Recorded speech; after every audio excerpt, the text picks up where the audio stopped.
Good evening, everyone, and warmest welcome to tonight's panel discussion about democracy, education in the age of Renaissance nationalism. This event is hosted by the University of Cologne, the Virginia Tech, the Consulate General of the Federal Republic of Germany, and the German Center for Research and Innovation. My name is Dietrich Wolf-Henner, and I'm the Program Manager of the German Center for Research and Innovation, also called DWIH.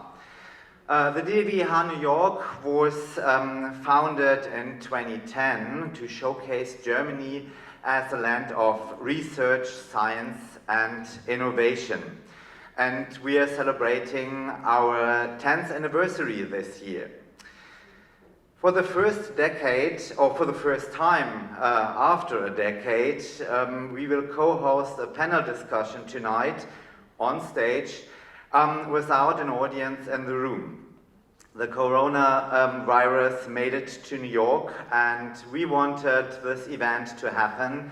We announced it on our website and our channels, and we also felt responsible for our audience, for our distinguished panel speakers, for our partners and colleagues' safety. So we decided yesterday to uninvite you to come to the German House at United Nations Plaza. And you shouldn't consider this as rude, but as thoughtful. It was just a preparation to re-invite you today to join us live and online wherever you are, on your sofa, in your office, or even your bathtub. Welcome back. As I said before, we are here, our task is to showcase German innovation, and one of the 20th century's breakthrough innovations from Germany was essential to live stream on Twitter tonight, the Z3 computer created and designed by Konrad Zuse. The Leapfrog innovation has made all your smart devices possible. Well, as you experienced, we had to switch channels. We are now on the Twitter account of the DWIH. Thank you for joining us tonight. This is a big experience for all of us, and we will certainly discuss live streaming our events in the future. Now it's a pleasure to hand the mic over to David Gill, the Consul General. Thank you.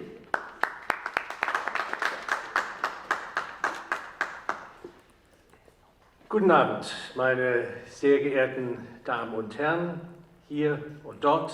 Welcome, dear friends, ladies and gentlemen, dear panelists. It is my pleasure and honor to welcome you to our panel discussion, Democracy and Education in the Age of Renaissance Nationalism.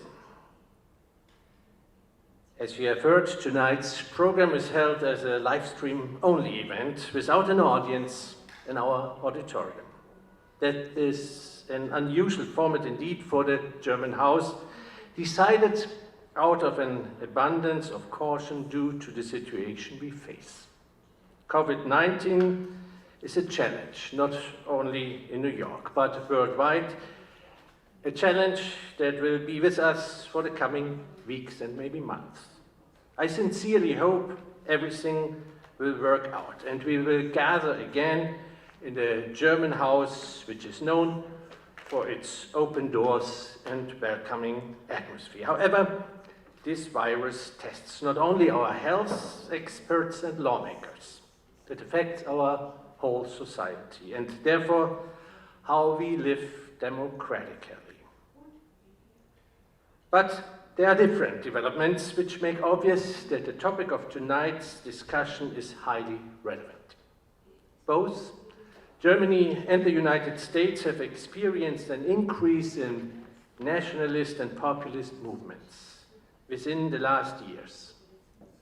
Resentments against our democratic system, against the separation of power, or against the free press and its role in our societies are obviously growing. How can and how should our democratic societies react? I grew up in a country which included democracy in its official name, the German Democratic Republic. The societal reality was anything but democratic. Independent opinions and freedom of expression were practically non-existent. Non-conformist views by political dissidents were not welcome at all. But the people were longing to participate and to take their interest into their own hands. They knew about the important role democracy plays for an open society. And so, in the fall of 1989, 30 years ago, East Germans went to the streets and proclaimed, "We are the people." That was democracy in action.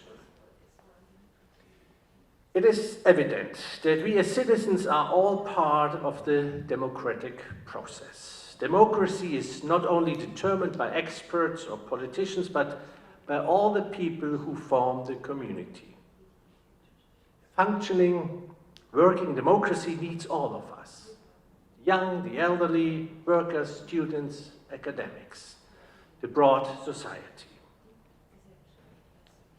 How can we interest all members of our societies to embrace democratic values? And how can we make all people stand for those values? Civic education plays an important role in this context.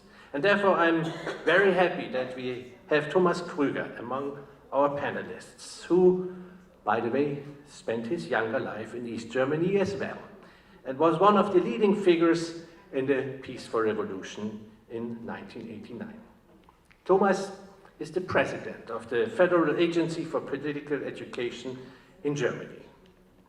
His credo is, Democrats are not just born. In fact, democracy needs to be learned from one generation to another.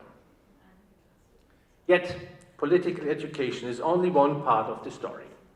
Media, political parties, civil society, the political system itself, as well as social surroundings, have an impact. Therefore, I'm looking forward to a lively discussion. Thank you, the panelists, very much. Thank you for watching us. To all, enjoy this evening. Thank you.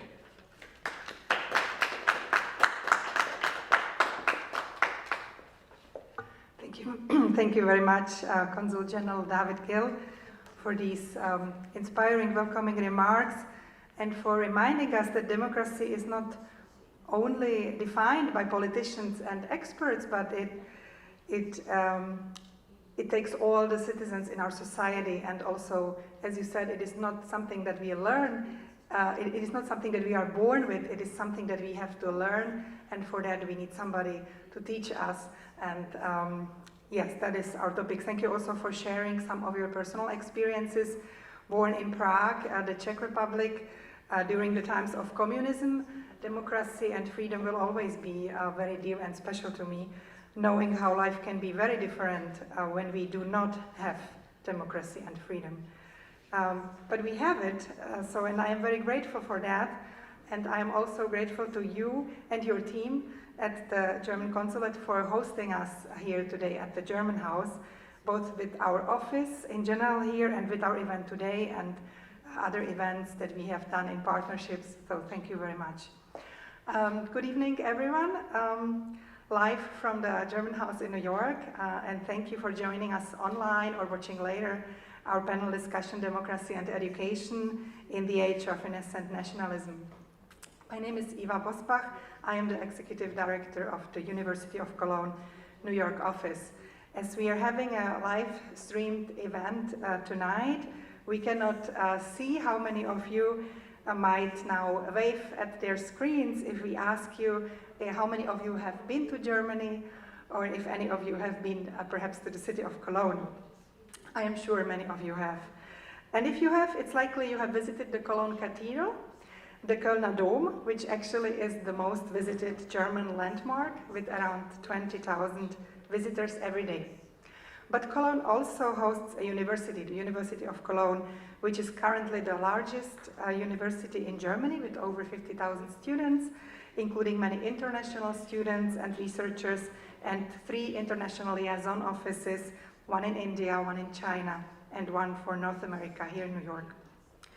Here at the North America office, we have a variety of tasks, but one of the most rewarding ones, for me at least, is presenting top-notch researchers from the University of Cologne to the North American audience and connecting them to their peers and to students and other stakeholders on this side of the Atlantic to discuss issues that are important to all of us.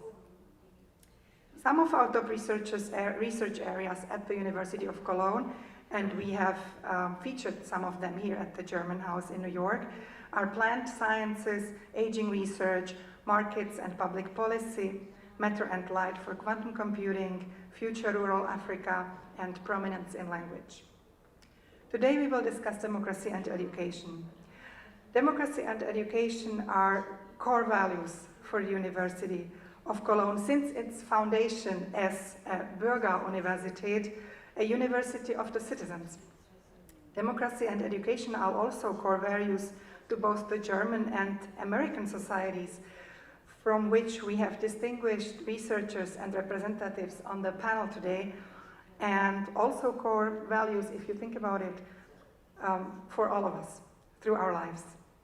Perhaps we have been taking both democracy and education for granted, assuming we have good systems in place for them in schools and in our societies. Perhaps this is changing and we need to take care more actively. We will hear in a moment what our panelists think. Also, this year 2020 is special with the upcoming US presidential election, in fact with primary elections taking place in 6 states tonight as we speak. And educators challenged to lay foundations for a democracy for the next generation of world citizens. At the University of Cologne, I want to mention our dedicated John Dewey Center and its director, Professor Stefan Norbert, who is with us here at the German House, New York, and whom we thank for the idea both for the event tonight and for the preceding student workshop that we just held with students from colleges and universities here in New York City, reconsidering John Dewey and his thoughts on democracy and education. Thank you, Stefan, and the University of Cologne for bringing us these events. My final thank yous go to our partner organizations and teams. We are proud supporters of the German Center for Research and Innovation, DWIH New York. Thank you, Benedikt Brisch and Dietrich Fenner, for co-organizing this and many other events with us. We are also very grateful for the partnership with the German Consulate General. Thank you once again, David Gill, Heiko Schwarz, and Jasmin Pamuk, for sharing our values and the belief that it is very important to strengthen transatlantic relationships wherever we can in person, and if we can't, via live streaming online. Thank you also to Virginia Tech for co-hosting and generously co-sponsoring. And finally, I would like to thank you to the fantastic team here that made the events possible: Antonia, Julia, Alexandra, Sophie, Jared, Pia, Edith, David, Natalie, and others. Thank you very much. It is now my great pleasure to introduce you the moderator for the evening, Amy Davidson Sorkin, staff writer and senior editor for national security, international reporting, and features at The New Yorker. Many of you know Amy as the author of the popular comment feature in The New Yorker magazine, where she is working for 25 years this year. Congratulations. Actually, it's the same amount of years that John Dewey was teaching at Columbia University, just a few miles away from us at the beginning of the last century. Amy Davidson Sorkin graduated from Harvard College, but also, and that one you might not know yet, right before joining The New Yorker in 1995, she lived and worked in Germany, 1993 to 94, where she was a Robert Bosch tutor in Leipzig. I also found it interesting in regards to our topic tonight that in 1997, Amy, you became head of The New Yorker's fact-checking department, as well as, of course, your focus on politics and international affairs.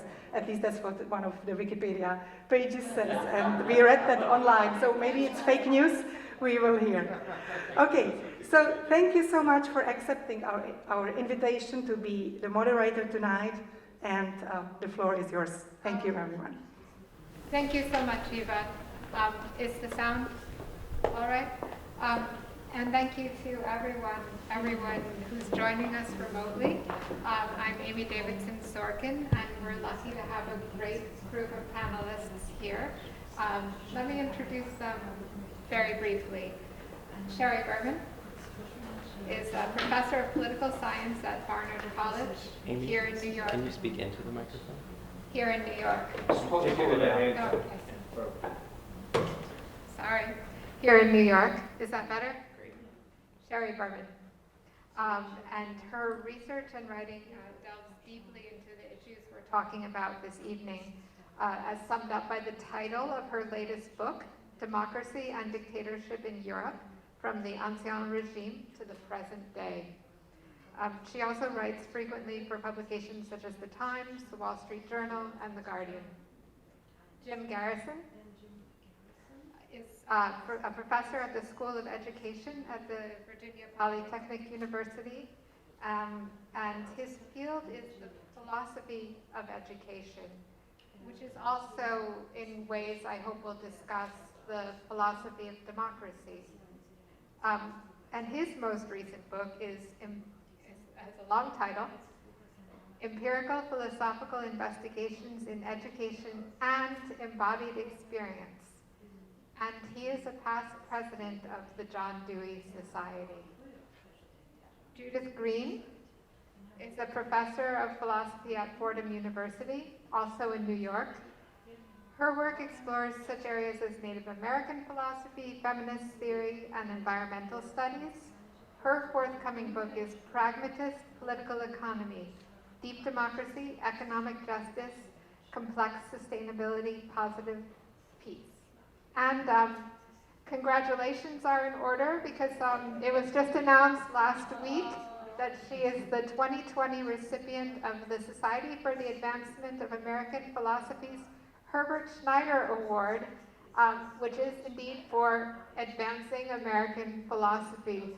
So many congratulations to Judith for that. And I hope we can do some more advancing this evening. Thomas Kruger is the director of the Federal Agency for Civic Education, and he's had an extraordinary career, which has been mentioned, which is also, I think, intimately tied to the question of what it means to live in a democracy. He was raised in the German Democratic Republic, the former East. In 1989, as the Berlin Wall was coming down, he helped to found the Social Democratic Party in the GDR, and he served briefly as the last mayor of that East Berlin would ever have. I've seen pictures of him in those days, and he had quite a long beard, slightly different look. Since then, he's held various government posts and also served as a member of the Bundestag. Stefan Neubert is a professor of education at the University of Cologne and the director of its John Dewey Center. And we are definitely going to have more to say about John Dewey this evening, so all around. He is the co-editor of the recently published New Studies in Deweyan Education, Democracy and Education Revisited, and I believe that Jim Garrison also contributed to that volume. Professor Neubert also focuses on cultural and political issues related to the philosophy of education, and he's been deeply involved in international teacher training, which is also pretty important to what we're talking about now. You know, our theme tonight, again, is democracy and education in the age of Renaissance nationalism. And there's an overriding question that suggests, which I think we'll approach in different ways, which is whether democracy is under threat and how we sustain democracy. And has been mentioned, this wasn't originally planned as a remote event. Coronavirus got in the way, but I thought that perhaps fortuitously those circumstances could suggest something of a starting point for our discussion. And Judith, let me begin with you.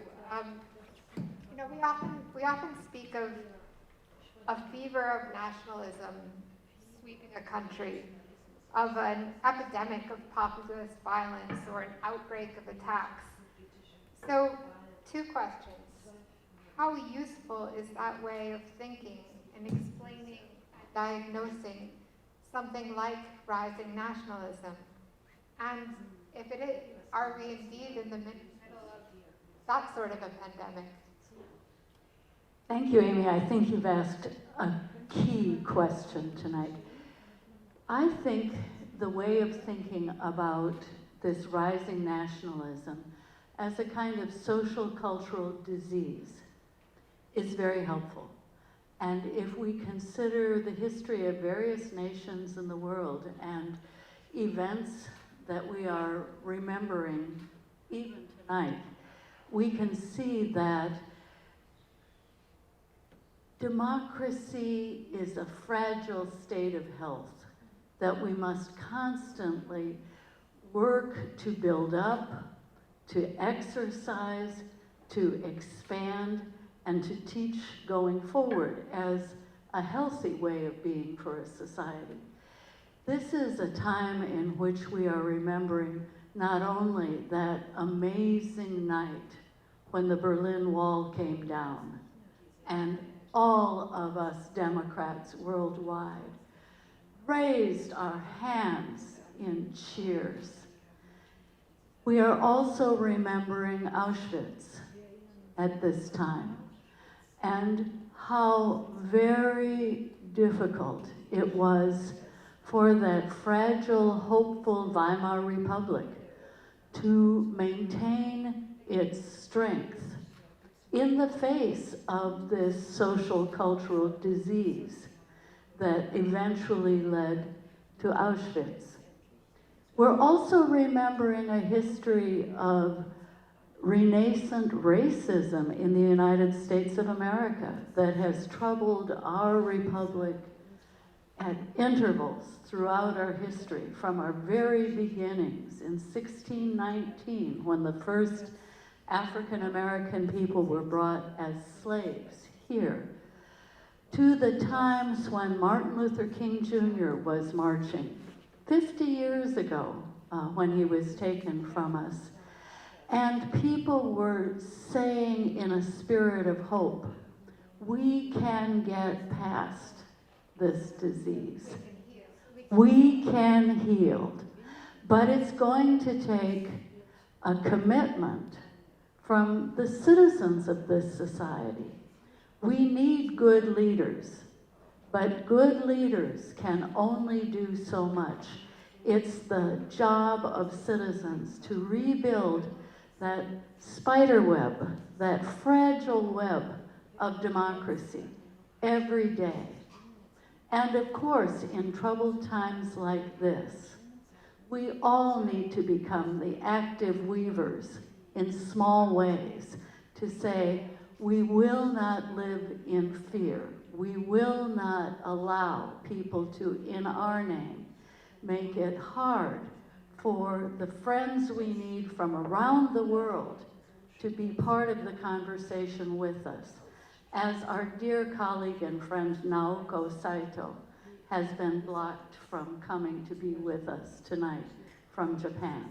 So I think I join with other members of the panel in saying, we are determined on Naoko's behalf to say, our hearts are with the people of Japan, our hearts are with the people of Italy and South Korea and China and the other countries who are even in greater struggle than we are right now.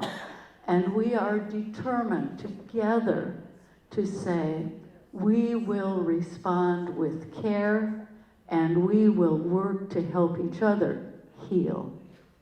You know, when you mentioned the whole web of connections, I also thought of contact tracing, which we've heard so much about, the way epidemiologists trace those. And Thomas, I wondered, you know, last last month in Hanau, near Frankfurt, a gunman killed 9 people. He had a manifesto that was full of all sorts of conspiracy theories, saying that his aim was to kill as many foreigners as possible, and his idea to clean the world, particularly of Muslims. And there was also misogynistic language that paralleled what's seen in different online groups in the US. Was Hanau, in the terms we're talking about, was Hanau a symptom? And of what? And in which direction does the infection run? Hanau was not a singular massacre. Some weeks ago in Halle, we have a terrorist against the synagogue on Yom Kippur. And some years ago we had the NSU, the so-called NSU. It's a network of right-wing extremists. They killed a lot of people in Germany. And I think this explosion is a result of a deep-rooted racism in Germany, and this racism was for a long time domesticated by the popular parties, but it lives in this society, and I think that we observed in this time a transformation process in Germany and in the Western countries, in all Western countries. This transformation process is a process to a new 3+1 class society, from a balanced middle class society.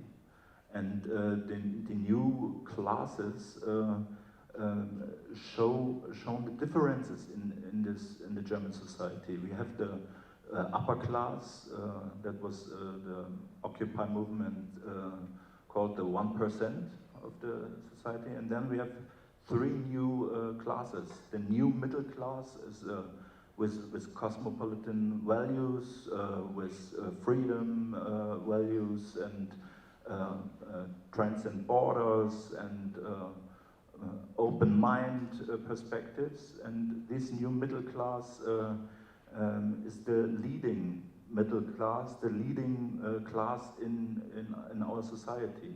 But we have an old middle class. This old middle class have very great problems because they have security and order as values, and they have no so much cultural capital and so on, and we have the precarious underclass. And it's what you're saying in a way with this idea of the health of a democracy, that something's out of balance. The same way somebody's health can be out of balance when there's too much or too little, then that's also part of a healthy democracy, is a healthy society that's in balance in that way. I observed that this situation is a polarized situation, and not and result. It's a dynamic process, and we observe more polarization in our society, in the Western societies too, in France, for example, in the United States of America, UK, and so on. And I think we have 3 revolutionary processes that are the reasons for this transformation process. At first, it's a neoliberal economy for a long time, since the 70s, Reaganomics and Thatcherism, and we lost so much jobs in the industrial sector, and we won many jobs in the service sector. And the second revolution is the expansion of education. In 1960, 6% every year of the young people, they began to study at universities. And 2012, it was 51%. It's in an explosion. And the third point is that was Ron Inglehart called the silent revolution. It's the cultural revolution since the end of the 60s. It's the student movement, the feminist movement, and the change of the cultural values. It changed our societies, but not for all people, for 35% only. And that's bring this new polarization to an explosion.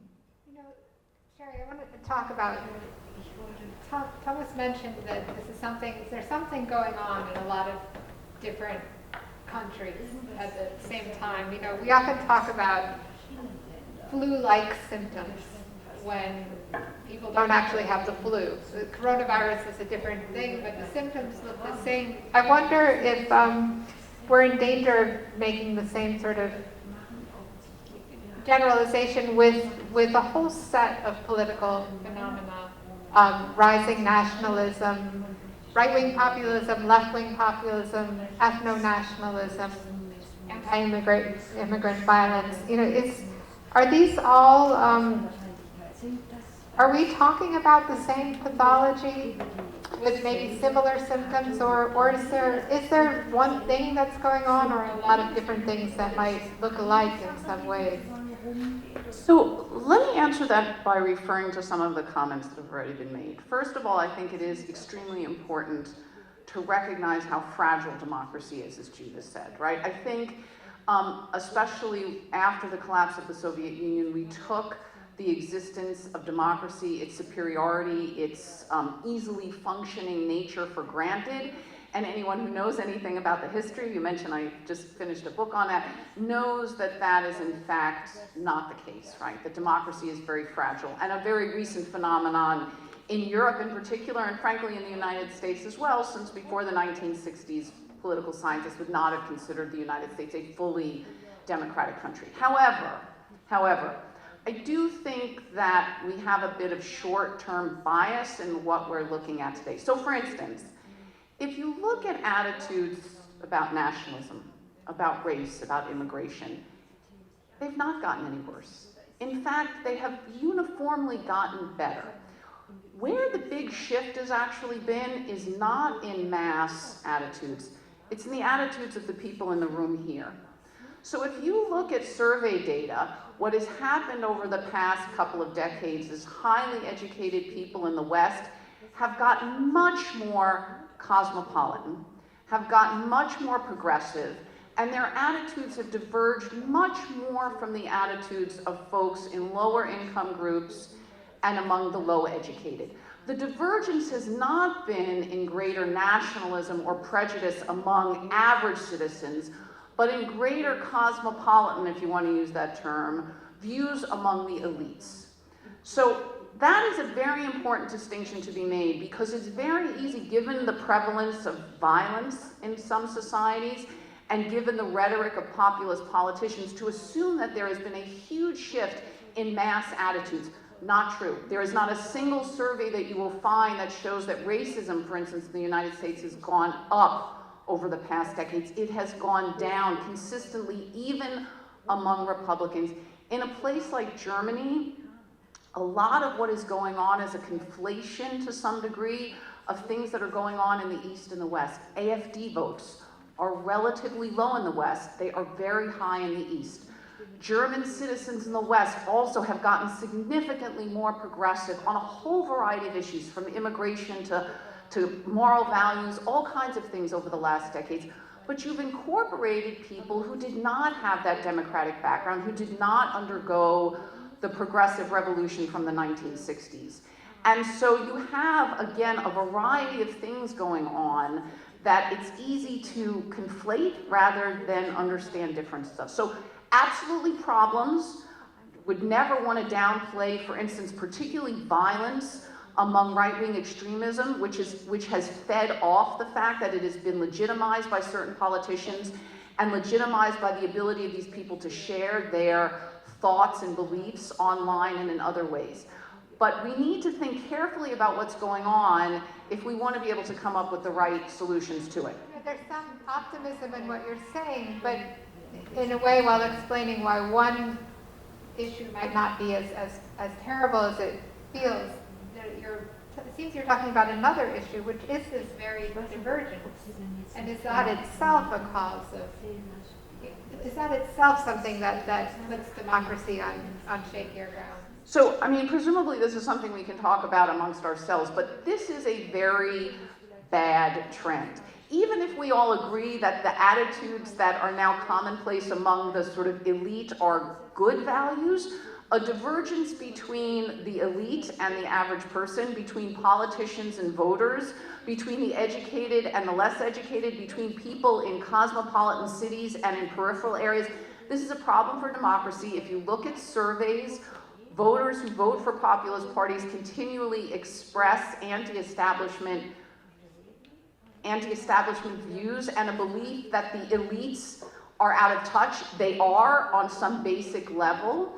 And it's very hard to devise solutions to problems if you have no sense of what they are. So to dismiss the concerns of the people living in rural areas and in peripheral cities and without college degrees from Harvard and elsewhere, that's not helpful. That's not what's going to make democracy more robust. And so the lack of connection, or rather the increasing divergence between certain sectors of society, is indeed a significant problem for democracy.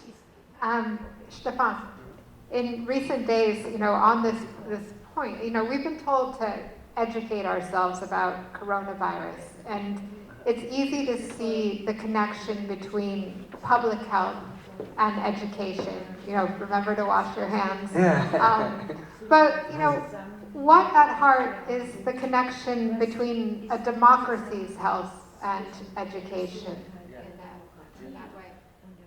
Well, maybe let me first of all comment a little bit critically about this metaphor we are using all the time, that the right-wing populism or innocent nationalism is like a virus attacking us. I understand what you mean by it, and I share your sense that you have. But I'm always a little bit skeptical about biological metaphors if we want to explain social and cultural and political things. And a virus is a danger that comes from without. Right-wing populism and new nationalism is something that comes from within ourselves and our societies, from the middle, and that's the important point.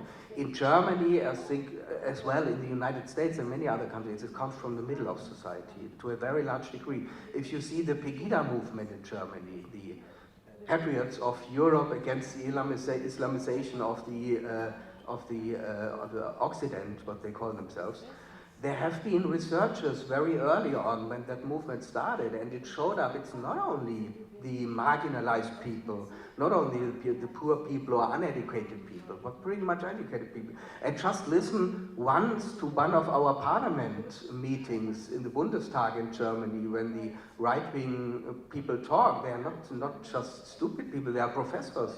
Many of them in the AfD are from the academic area. So I think we need to clearly understand that this is a problem that comes out of democracy itself. And I think it's a very important lesson for us to learn from the 20th century that democracy can easily abolish itself by democratic means. And that's what they're trying to do. That's the trick they're trying to play. In Thüringen recently, they tried to use democratic means in order to demolish democratic institutions. Well, maybe explain what, I don't know if everybody's, the situation. Should I explain?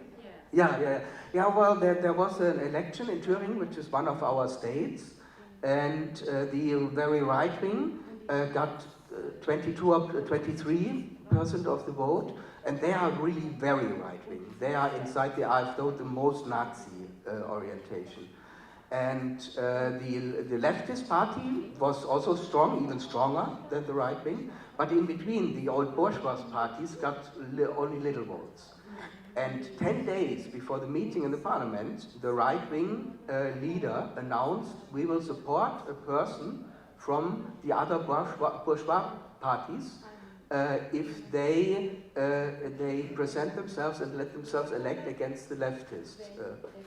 And then there was the election, and somebody from the Liberals was elected. They only got 5%, and the huge majority of their votes was from the right wing, which are very much extreme. So nobody got a majority, and then there was a question of whether there would be a coalition with extreme. Yeah, and they easily did it. And of course, 48 hours later, it was a huge scandal. And but it showed how naive sometimes politics is to get into that trap unreflectedly.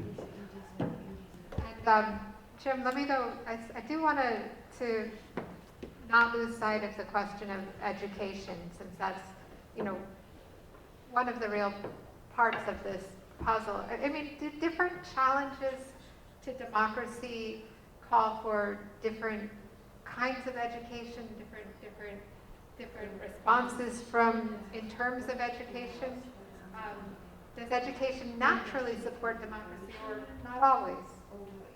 I guess the first thing I'm going to have to say to you is that it was indicated in the introduction is the entire society and all of its institutions educate. And they educate, they provide civil and citizenship education. Schooling is only a small and intentional part of that, one institution.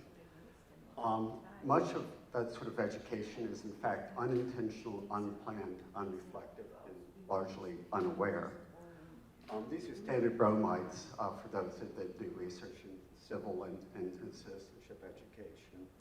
And it has to now be pointed out that much of this education disables those that receive it. I'm currently teaching a text entitled Deculturation on the history of stripping people of their cultures in the United States, particularly beginning Asian immigrants, those south of the border who I would remind you at the start of the Mexican-American War. At that point, right, the Battle of the Alamo took place on Mexican territory. There has been long and continuing efforts to deculturize people, of course in the case of African-American slaves, not to educate them at all. So the sad thing that we have to acknowledge is if the whole culture educates, much of it unintentional and learned unintentionally, wherever there's education, there's always the potential for miseducation. It's a difficult thing to accept, but we need to. Yes, there is a kind of education that actually works its way back to the original metaphor. And as you might expect, John Dewey is well known as the primary leader in many ways of so-called progressive education that did well in the 20s and 30s, but waned under the pressure of the Cold War. Since 1980, with the advent, as we've already heard, of both the Reagan administration in the United States, but also the Thatcher administration, the United States for a number of years was a recipient of standard-based education. Teacher-proof curriculum, you heard that phrase correctly, by the way.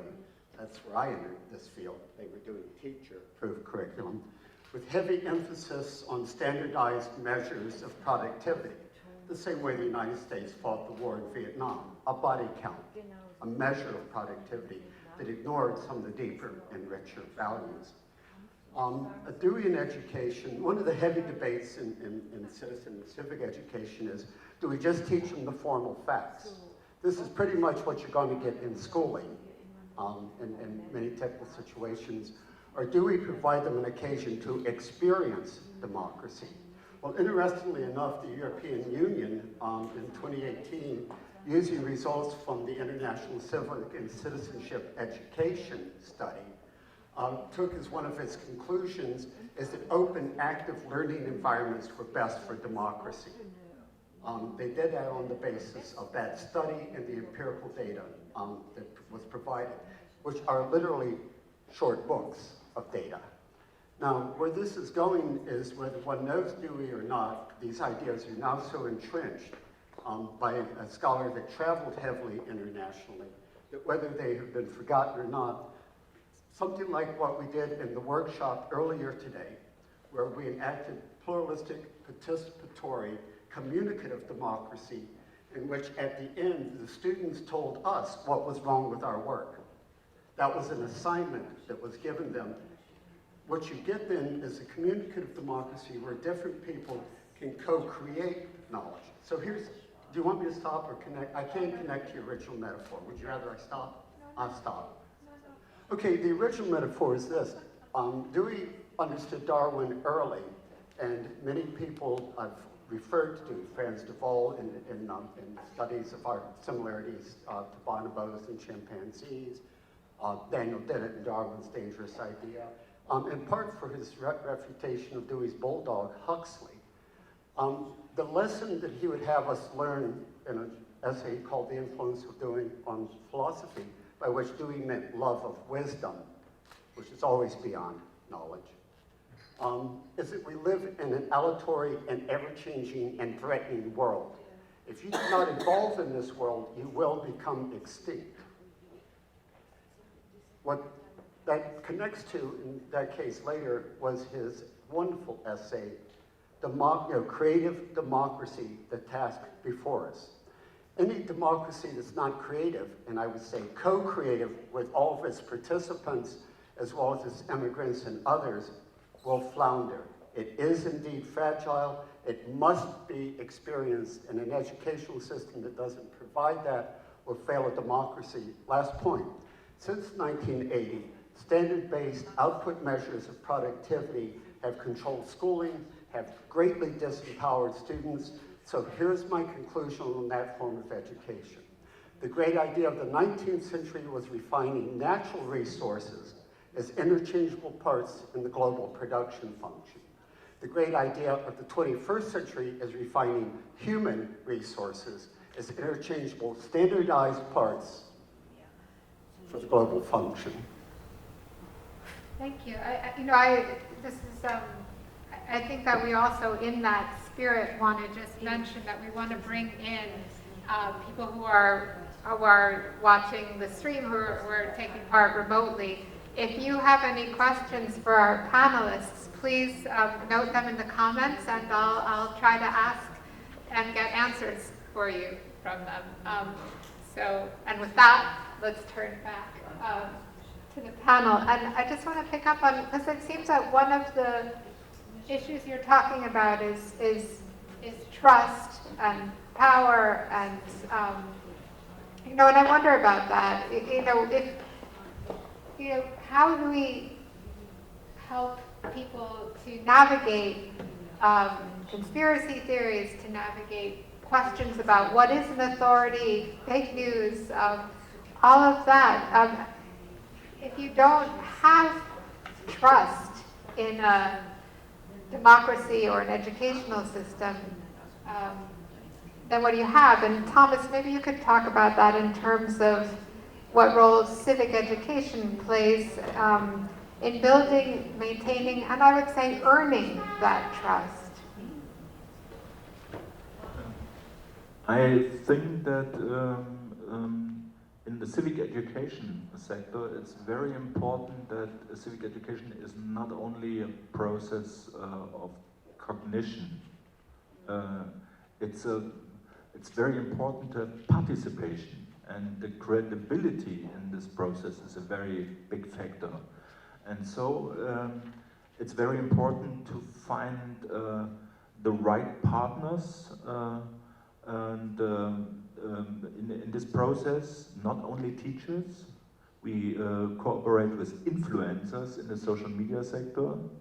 I give you an example. We cooperate with 21 years old young women from Offenbach, near of Hanau. And she is a beauty blogger, and we co-produce short videos about the religious terms in the Islamic religion.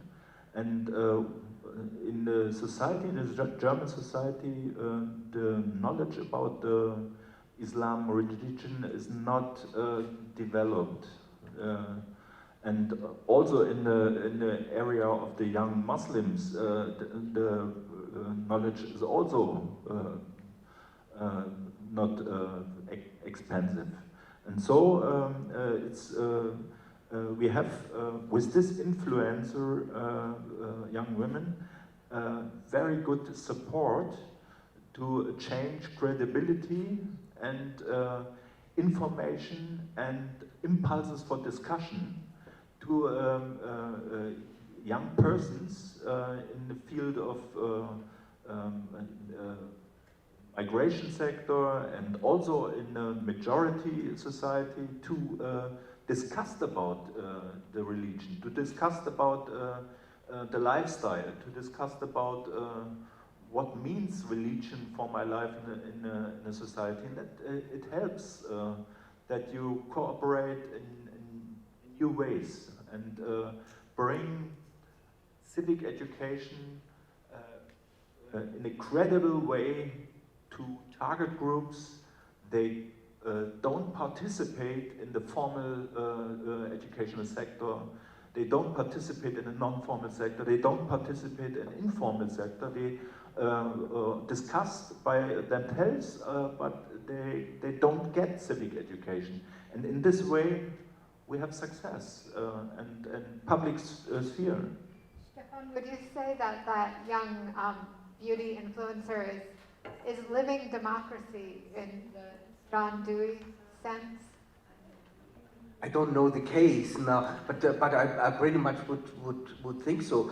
But with the qualification that, of course, democracy and education in a true sense is a much broader field, and it includes civic education and good programs of civic education, no question.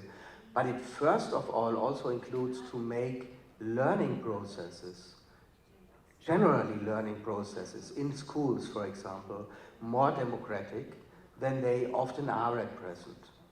In the process or also in the content? In the both. But in the content and in the methods. That's the important thing, though. I mean, in Germany, we have a very limited sense, I think, understanding of what the relation of politics and education is, especially on the school level.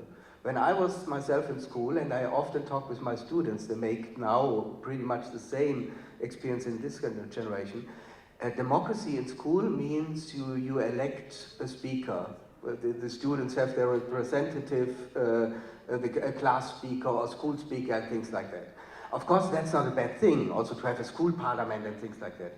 But the important thing is that education in its contents and its methods allows for diversity and participation in as open and as fruitful way as is possible. And you mentioned that I do a lot in the field of internationalization of teacher education. There are a lot of potentials to learn from international experiences. For example, we have learned over the last years, and are continuing to learn, for example, from Finnish teacher education, which is very different than German, and in many respects much more affin to such a democracy idea in learning and in education. That would be the one side. The other side, very important to Dewey, is that democracy as a political field is not only about making decisions. Democracy is at the same time something experienced and itself a learning process. And that's also a thing that in Germany we don't have a very strong tradition of that. We tend to think democracy is only about making decisions. And that's where John Dewey's ideas have life for us still. The idea of democracy is more than the idea of voting or serving on juries or having one's property rights enforced by the courts. It's a way of life, John Dewey said. It's what many of us call deep democracy. And this experience is an attitude toward other members of one's society and really toward nature as well. This is why the beauty-loving young woman seems to me right on track, because we share nature together across the lines of our cultures and of our different positions in our society. Sometimes we are so divided because we're just so busy running around filling appointed roles. But when we do that, we're not taking time to become good neighbors to each other, good participants in this web of life, good citizens, really, because we don't know each other. We don't know each other's stories. We don't have a sense of how each other's lives go.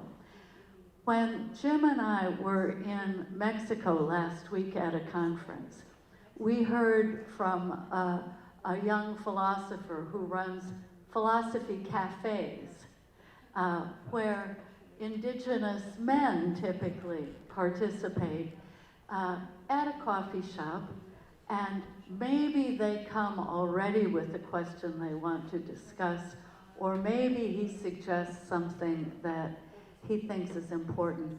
But then he steps away. The whole idea is then to talk to each other. And when someone else in the room, maybe one of us women, heard this, we said, good idea, but what about philosophy kitchens? So what about going to the places where women comfortably talk with each other, when they're in the process of making and doing together? And maybe if the men are good cooks too, they can come. But the whole idea is to spend time together, to learn each other's stories, to engage in the practical processes of spinning that web of life together as a community. And on the strength of that, then to be able to stand for the kinds of educational processes with young people that are so important, and to stand against those who would steal our societies and our cultures from us, claiming that they're engaging in democratic processes because they too use the vote, they too run electoral campaigns, but where the attitude is totally undemocratic. Ultimately, the only way we can defeat these imposters is to say, we stand together as citizens who know each other and care for each other across these lines of difference. And we are determined to heal at all the levels the problems in our society that keep us from being as effective as we can. You know, it's so interesting because you're talking both about connection across lines of difference, but also a sense of citizenship and belonging. And Sherry, maybe you could talk about, is there a tension there between this idea that we can become better democratic citizens if we cross borders, but somehow borders and citizenship, those are ideas that go together in some ways. So, a bunch of different things. First, political scientists, that's the field I come from. We don't talk much about Dewey, but we do talk a lot about Tocqueville. And Tocqueville's view was that what made democracy possible and functioned so well in the United States in particular was the fact that people participated in all kinds of non-ostensibly democratic procedures, right? So it wasn't just that they voted, it's that they joined together to do all different kinds of things. And it was by coming together with your fellow citizens to build houses, to go to churches, to organize sports leagues, that you learned how to interact with your fellow citizens, you learned how to compromise, you learned how to bargain, you learned what different members of communities were like, and you learned, therefore, not necessarily to adopt their views, but that they were legitimate interlocutors in this larger project of democracy. To get back to your other question, look, democracy and other things that we like welfare states, these are national projects, always have been, and probably always will be. So there is a tension on some level between our commitment to those outside of our borders and our commitment to strengthening our own democracy. I would not say that they are in contradiction with each other in any way, but there is a tension there. And this gets back, I think, a little bit to some of the things that we talked about at the beginning, right? Which is that folks like us who are highly educated, who travel to conferences in Mexico, who speak foreign languages, who have friends all over the world, those borders that define our countries are really less important to us. But for other people, they are much more important, simply for how they live their daily lives.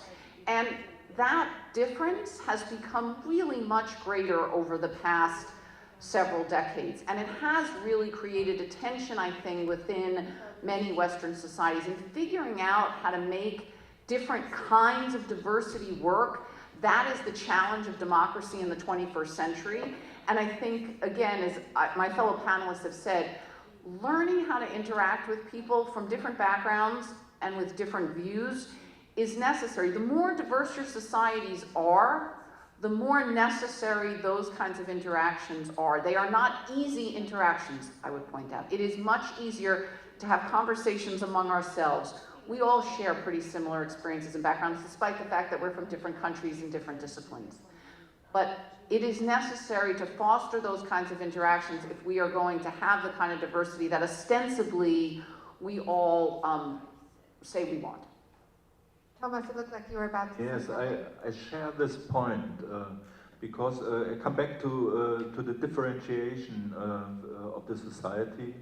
Our experience is that we in the civic education sector don't share, the people, the learners, don't share the same values, don't share the same cultural values, don't share the same social values and economic values. And that's the problem for the processes in the formal, non-formal and informal sector. And in Germany we have a discussion about the principles, how we can deal these processes. And it's a Beutelsbacher consensus. It's a 3 principles we have in our discipline. At first it's forbidden to overwhelming. And it's important in civic educational processes that the learners build your own opinion. And the second one is a controversy principle. It's what is controversy in the society. It must be controversy in the educational process. It's very important. Yeah. And the third one is the subject orientation. It's very important that in the result of the civic educational process, the learners make a decision what is relevant for my own political life. And that means these 3 principles. It's very actually now in a situation when the society make this differentiation process.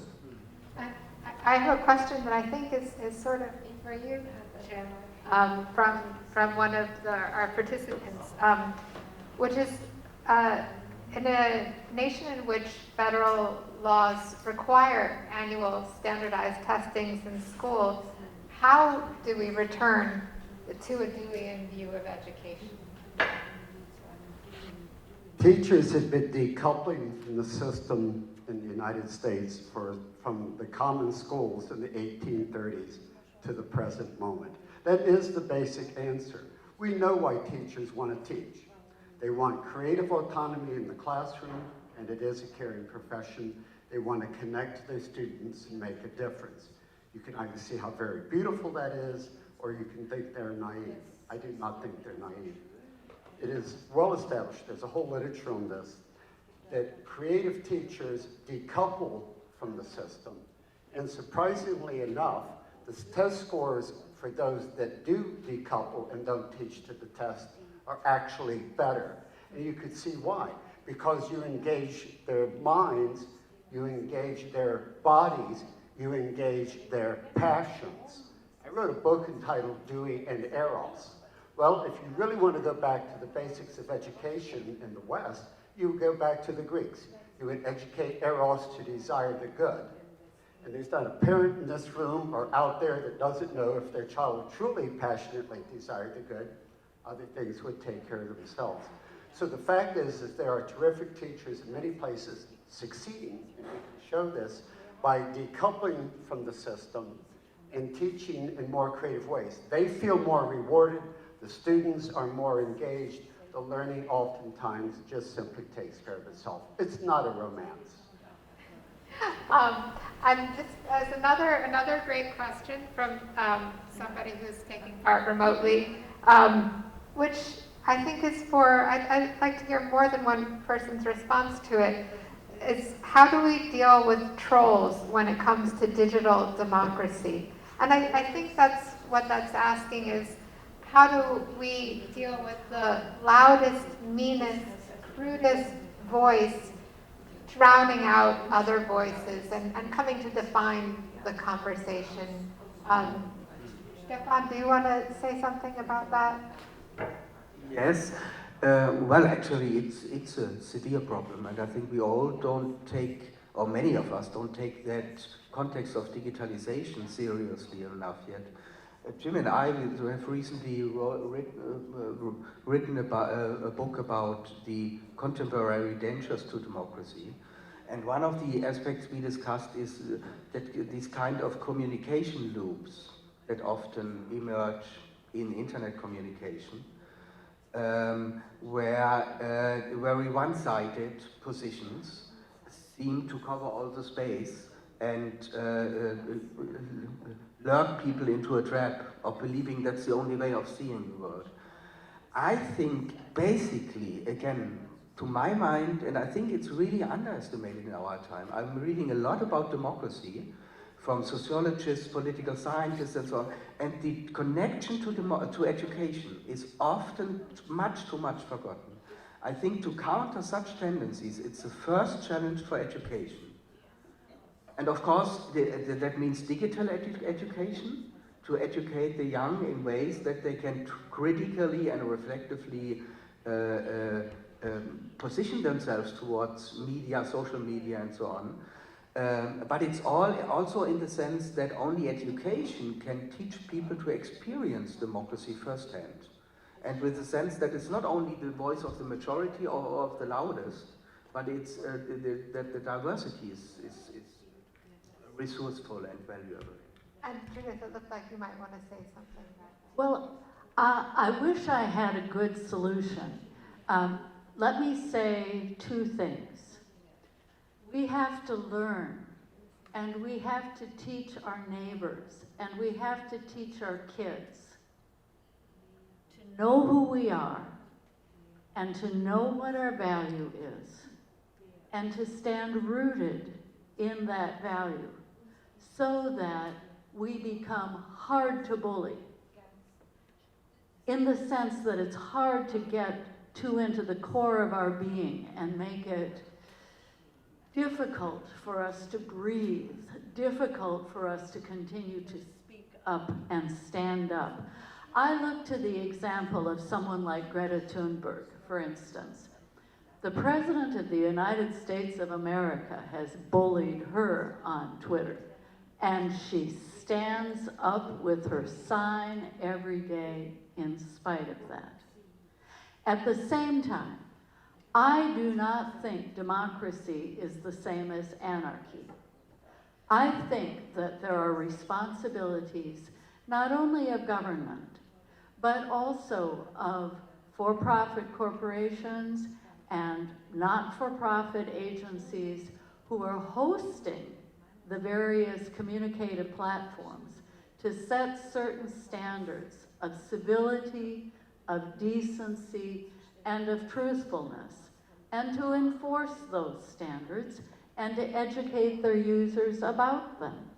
And if all of these responsible parties step up and do their jobs, then it will be very difficult for trolls of the kind you're describing to continue to play this kind of role internationally, as well as in America's national elections And also, even in high schools, where kids are being damaged by others' remarks. You know, I've got another great question that's related to this, and Thomas, it's mentioning that recently Angela Merkel acknowledged that Germans who are people of color were asked on a daily basis where they came from, even if they were, how in this way of all these voices, how can we successfully address diversity in democracies on a systematic level?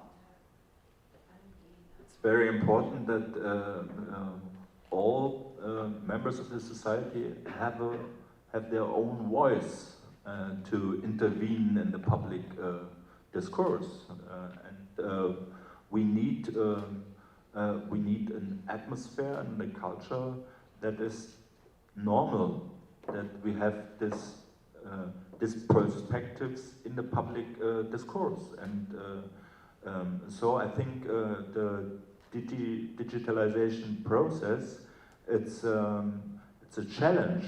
I think it's not only a question of regulation of the platforms. It's not only a question of enlightenment the users. It's educational processes for the multipliers. We have the problem that in the schools, the learners don't make a difference between analog and digital. But the teachers do this. We need teacher education at first, and not only media education for the youngsters. And for the youngsters, it's very important that they must have a critique as a constitutional factor in this educational processes and media. Critique is an aspect to make differences between my own position and the other position, and to organize the discourse, fair discourse. But for the teachers, it is so important that they are very educated in these questions. And in my view, in Germany, is a very great problem. You can be a teacher in Germany without Abschluss, an examination in your study. That's absurd. You know, amazingly, we only have a few minutes left. So I want to go back a little to our circumstances tonight as well. You talked about having sort of the normal situation for students. What sometimes is not normal. And I wonder if we could talk briefly about how democracies react in emergencies, and also how, in terms of education, how democratic citizens become resilient in the face of emergencies.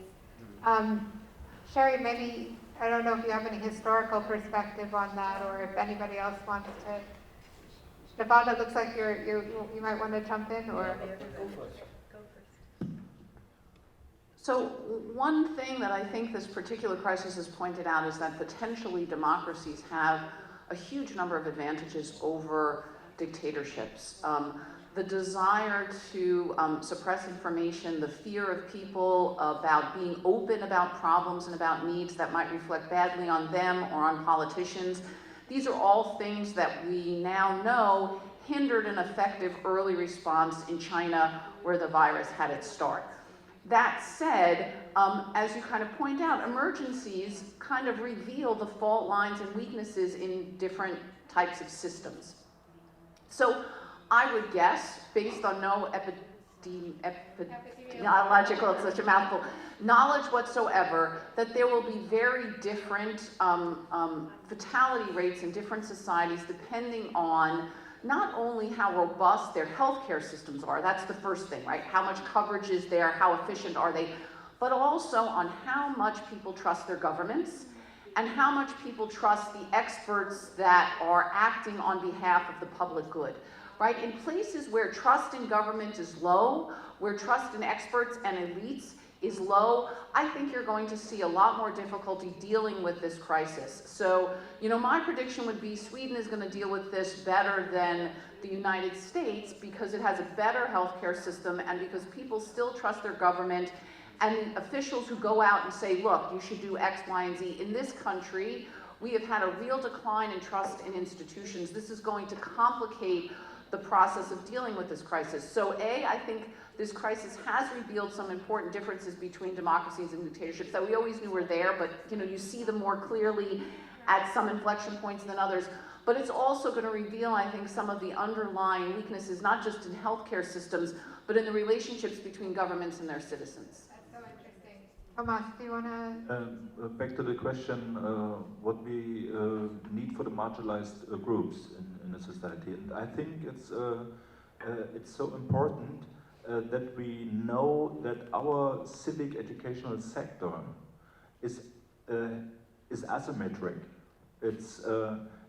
Privileges are in the systems, and what we need is to open the platforms and to share their resources with marginalized groups. We have a project in this year from microfinancing for POC groups in Germany, and it's not an governmental process. It's a bottom-up process. We have a jury from young people from the POC Civil society that Sherry was talking about. And they make the decision who gets the money for projects in this field of civic education sector.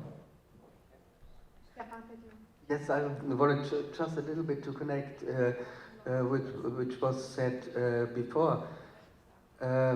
One thing for me, it was kind of even ironic, because I have a colleague in Cologne with whom I often do oral examinations together.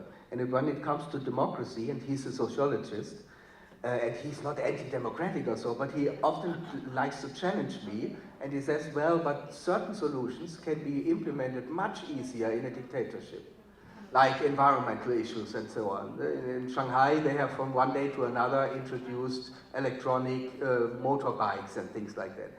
So, and my answer normally is yes, but if it's not participatory, then it's less sustainable.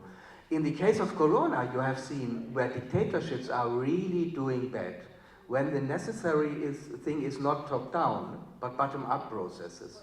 And that's really where they made these serious faults, because they didn't even dare to communicate what's going on in the place to the central, because of the hierarchical structures. And so that's an example for this field of problem solving that democracy is much, but I share your impression that some democracies like Sweden will do easier like the United States, because they don't have this huge gap and polarization. This question of fault lines. I think we may need to wrap up. I'm not sure of the time. We have so much more to talk about. I'm so sorry, but I feel like I've learned so much this evening, and I just want to thank everybody here, Jim, Sherry, Stefan, Judith, and Tomas. Thank you so much, and also thanks to everybody who took part and was here remotely. Thank you.